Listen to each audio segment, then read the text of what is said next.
ओम शांति। 9/11/22 की वाणी है। मीठे बच्चे, पाप की गति सदगति करने की मत व राय सबसे न्यारी है, इसलिए गाते हैं, तेरी गत मत तुम ही जानो। वह स्वयं अपनी मत देते हैं।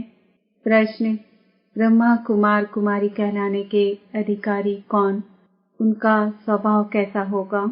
उत्तर, जो बाप समान मीठे और प्यारे हैं, जो कभी मतभेद में नहीं आते, वही ब्रह्मा कुमार कुमारी कहलाने के अधिकारी हैं। बीके का स्वभाव बहुत बहुत मीठा होना चाहिए। अंदर जरा भी कड़वापन अथवा देह अभिमान न हो। गीत ओम नमः शिवाय। ओम शांति।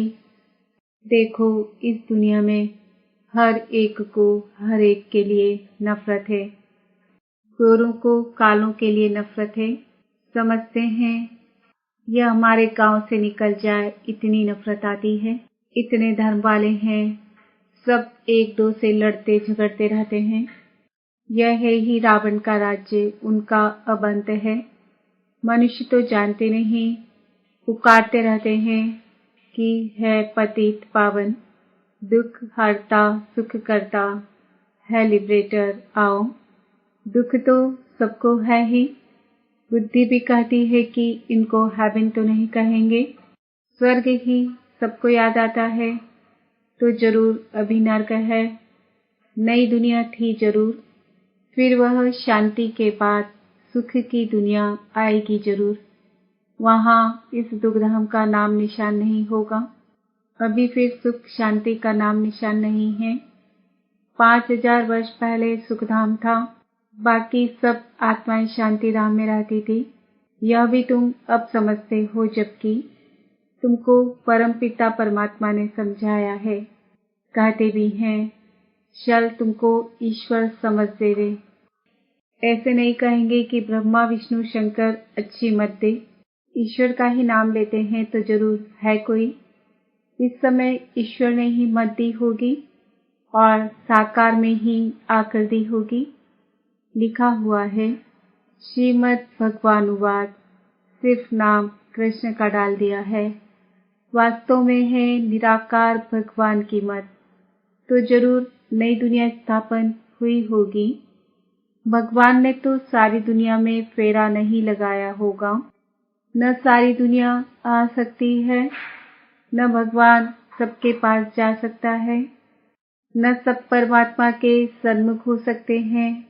कितने ढेर मनुष्य हैं। कोई बड़ा आदमी आता है, उनको भी कोई सब थोड़े ही देख सकेंगे। इतनी सब मनुष्यात्माओं को पाप आकर गति व सदगति देते हैं। शांति धाम और सुख धाम अलग अलग है। सुख धाम में अशांति नहीं होती, दुख धाम में फिर शांति नहीं होती। यह सब बातें बाप समझाते हैं, जो कोई शास्त्र में नहीं होगी। भगवान को कहा जाता है नॉलेजफुल, वह सब कुछ जानते हैं। उनकी गति व सदगति की मत सबसे न्यारी है। उनकी गति व सदगति की मत सबसे न्यारी है। गाते भी हैं, हे प्रभु तुम्हारी गत मत तुम ही जानो। जब तुम बताओ तब ही हम जाने, तो जरूर उनको आना पड़े, नहीं तो सदगति कैसे दें। सर्व का सदगति दाता और सर्व का बाप वह है। सब आपस में भाई भाई है, न कि बाप ही बाप है।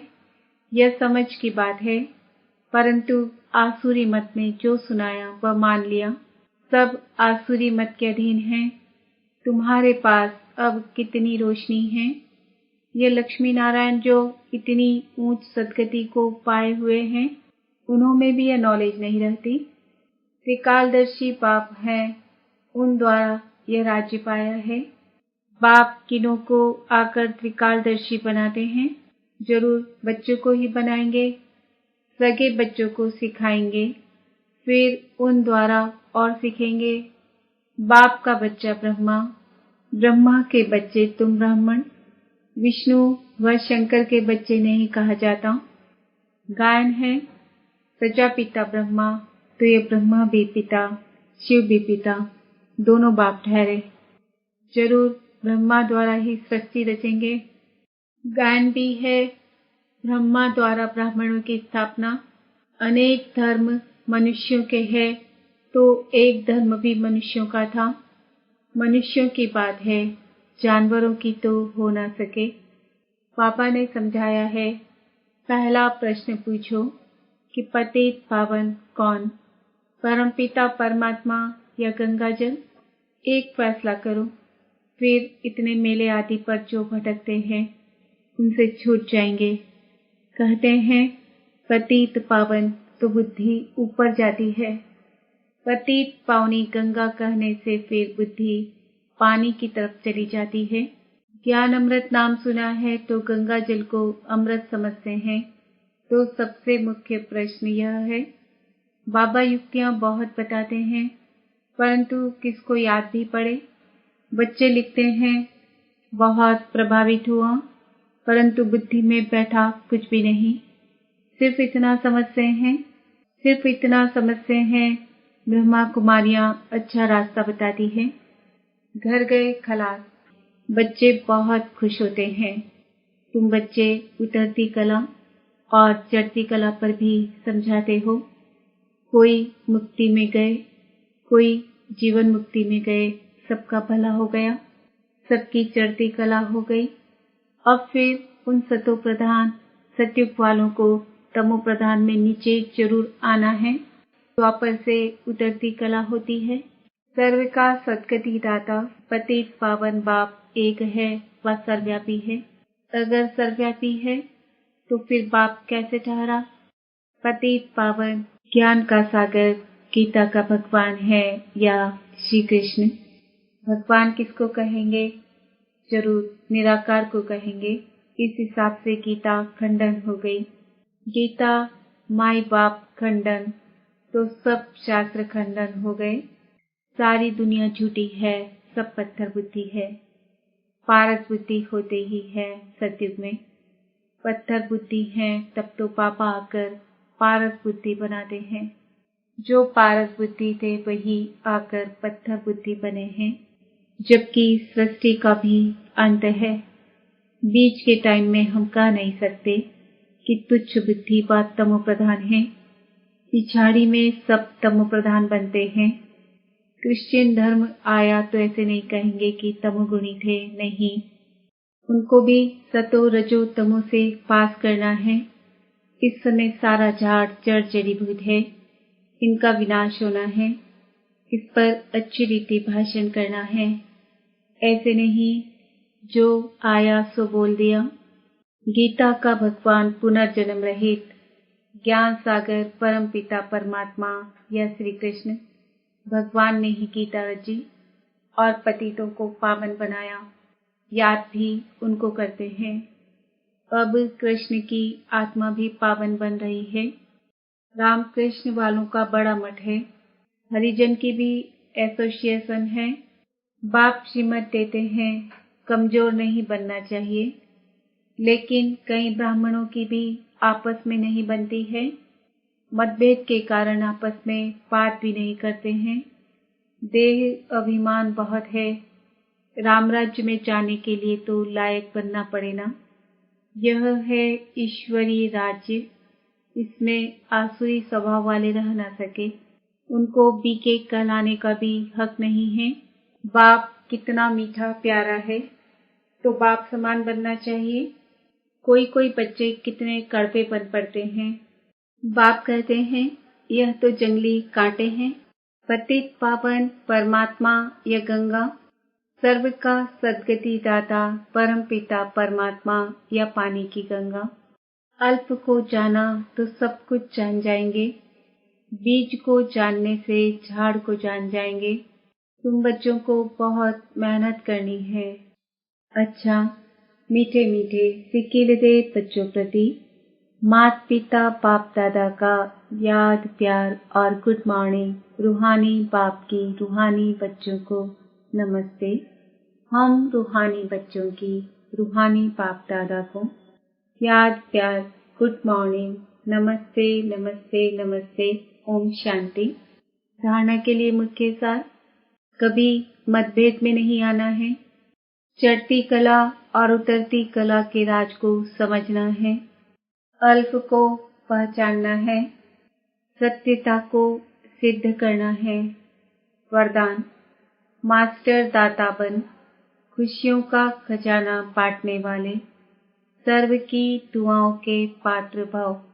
वर्तमान समय सभी को अविनाशी खुशी की आवश्यकता है। सब खुशी के भिखारी हैं। आप दाता के बच्चे हो। दाता के बच्चों का काम है देना। जो भी संबंध संपर्क में आए उसे खुशी देते जाओ। कोई खाली न जाए, इतना भरपूर रहो। हर समय देखो कि मास्टर दाता बनकर कुछ दे रहा हूँ या सिर्फ अपने में ही खुश हूँ। जितना दूसरों को देंगे उतना सबकी दुआओं के पात्र बनेंगे और यह दुआएं सहज पुरुषार्थी बना देगी। स्लोगन, संगम की प्राप्तियों को याद रखो तो दुख व परेशानी की बातें याद नहीं आएंगी। आज का सम्मान है, मैं आत्मा सर्व की दुआओं की पात्र हूँ। मातेश्वरी जी के अनमोल महावाक्य। ओम रटो माना ओम जपो। जिस समय हम ओम शब्द कहते हैं तो ओम कहने का मतलब यह नहीं कि ओम शब्द का उच्चारण करना है। सिर्फ ओम कहने से कोई जीवन में फायदा नहीं, परंतु ओम के अर्थ स्वरूप में स्थित होना, उस ओम के अर्थ को जानने से मनुष्य को वो शांति प्राप्त होती है। अब मनुष्य चाहते तो अवश्य है कि हमें शांति प्राप्त हो। उस शांति स्थापन के लिए बहुत सम्मेलन करते हैं, परंतु रिजल्ट ऐसे ही दिखाई दे रही है कि और ही अशांति दुख का कारण बनता रहता है। क्योंकि मुख्य कारण है कि मनुष्य आत्मा ने जब तक 5 विकारों को नष्ट नहीं किया है तब तक दुनिया पर शांति कदाचित हो नहीं सकती। तो पहले हर एक मनुष्य को अपने 5 विकारों को वश करना है और अपनी आत्मा की डोर परमात्मा के साथ जोड़नी है, तब ही शांति स्थापन होगी। तो मनुष्य अपने आप से पूछे, मैंने अपने 5 विकारों को नष्ट किया है, उनको जीतने का प्रयत्न किया है। अगर कोई पूछे तो हम अपने 5 विकारों को वश कैसे करें, तो उनको ये तरीका बताया जाता है कि पहले उनको ज्ञान और योग का उपवास धूप लगाओ और साथ में परम पिता परमात्मा के महावाक्य हैं, मेरे साथ बुद्धि योग लगाए, मेरे बल को लेकर मुझ सर्वशक्तिवान प्रभु को याद करने से विकार हटते रहेंगे। अब इतनी चाहिए साधना जो खुद परमात्मा आकर हमें सिखाते हैं। तुम्हारी गत मत तुम ही जानो। अब यह महिमा किसकी है? क्योंकि परमात्मा की सद्गति करने की जो मत है वो तो परमात्मा ही जानता है, मनुष्य नहीं जान सकता। मनुष्य की सिर्फ यह इच्छा रहती है कि हमको सदा के लिए सुख चाहिए, मगर वो सुख कैसे मिले? जब तक मनुष्य अपने 5 विकारों को भस्म कर कर्म अकर्म नहीं बनाए, तब तक वो सुख मिल नहीं सकता। क्योंकि कर्म अकर्म विकर्म की गति बहुत गहन है, जिसको सिवाय परमात्मा के और कोई मनुष्यात्मा उसकी गति को नहीं जान सकता। अब जब तक परमात्मा ने वो गति नहीं सुनाई है, तब तक मनुष्यों को जीवन मुक्ति प्राप्त नहीं हो सकती। इसलिए मनुष्य कहते हैं, तेरी गत मत तुम ही जानो। इनकी सद्गति करने की मत वो परमात्मा के पास है।